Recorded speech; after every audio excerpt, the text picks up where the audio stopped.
Alors, on va commencer par les erreurs les plus souvent commises. La première erreur que je rencontre souvent avec mes clients, c'est le fait de penser de créer une offre complète, puis ensuite chercher des clients. Alors vous inquiétez pas, moi j'ai fait aussi toutes les erreurs dont je parlais, je les ai faites, hein, je les ai commises lorsque j'ai commencé à créer mes premiers projets parallèles. Je suis tombé dans ces pièges et malheureusement ils m'ont empêché d'obtenir les résultats que je souhaitais à l'époque. Et à force d'essais et d'erreurs, bah, j'ai fini par trouver ce qui fonctionne le mieux.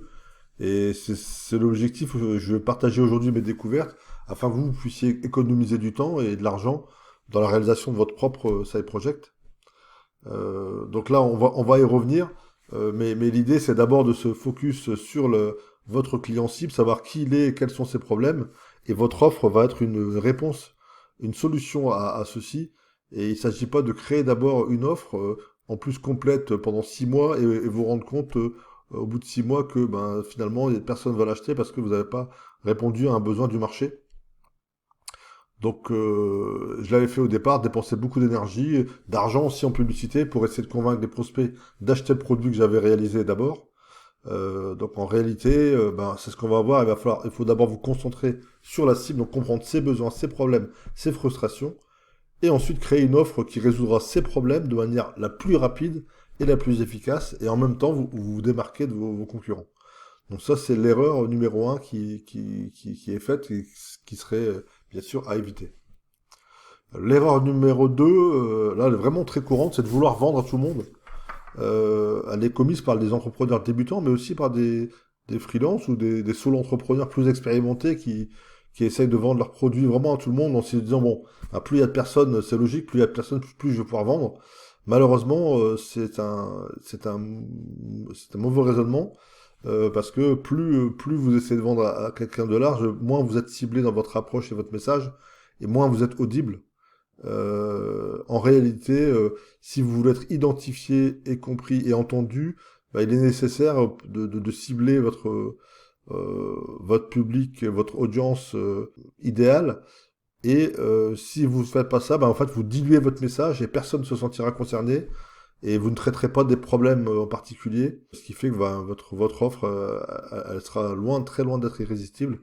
Et en plus, vous n'arriverez pas à vous différencier de vos concurrents, parce que votre positionnement sera pas assez clair. Donc ça, c'est vraiment un point clé. Trouver un personnage de cible et un message clair vers une cible particulière sur un marché de niche. La troisième erreur, c'est corollaire à l'erreur numéro 2, c'est de créer une offre qui ne répond pas aux besoins de votre cible. Évidemment, si vous construisez, par exemple, c'est ce que j'avais fait au début, moi, avec le jeu d'échecs, donc je suis joueur d'échecs en compétition, et j'avais bâti ma première offre bah, sur ma passion, le jeu d'échecs, en oubliant que la cible, d'abord, elle recherche à résoudre un problème qu'elle rencontre et elle a besoin d'une réponse rapidement. Et donc là, j'avais niché, alors j'avais créé aussi j'avais fait une autre erreur, c'est celle de répondre à un besoin qui n'était pas encore mûr dans le marché. En tout cas, là, l'idée, c'est de changer votre angle de vue et vraiment de venir centrer sur le client pour pouvoir ensuite faire réaliser votre offre qui correspond à ses besoins. L'erreur numéro 4, ça aussi très courante, c'est de vouloir créer une offre couteau suisse.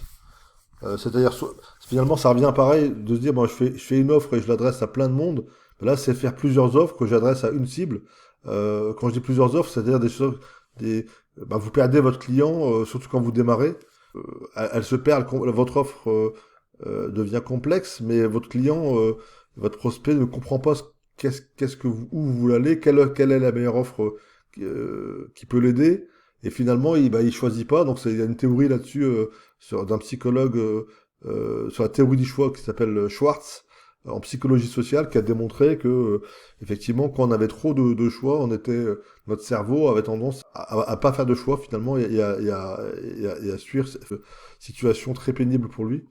Donc n'essayez pas de résoudre tous les problèmes de votre client, vous en choisissez un seul, si possible le plus urgent, le plus douloureux pour lui.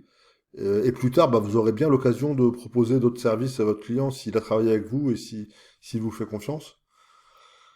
Voilà. Et l'erreur numéro 5, attendre des résultats immédiats à la place de petits pas vers le succès. Donc ça aussi, ça fait partie des erreurs courantes aujourd'hui avec l'abondance d'informations, la rapidité d'accès, la gratuité.